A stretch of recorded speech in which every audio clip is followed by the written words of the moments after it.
So welcome to an iPhone 6 bend test. We've got the gold. The gold iPhone will not bend apparently. Let's see if we can bend it.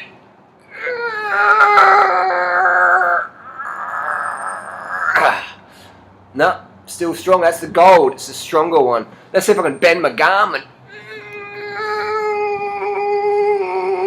Why the fuck are people bending shit that's not meant to be bent?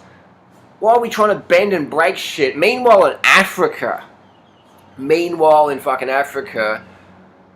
know what I mean? Like, what the fuck are people... Let's get my iPhone, throw it off a 3-story building, see if it breaks!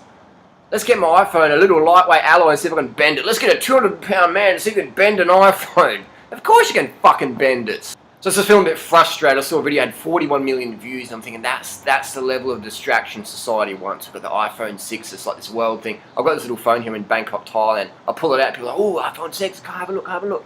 It's incredible. It's like, we are interesting creatures, aren't we? We love distractions.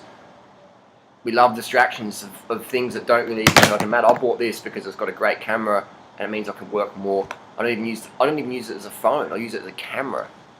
And I can upload it on the go. So it's quite unique that we love distractions, and we just forget. We don't really focus on things that really matter in life as a society in general. Kids starving? Fuck, who gives a fuck? iPhone 6, let's try and bend it.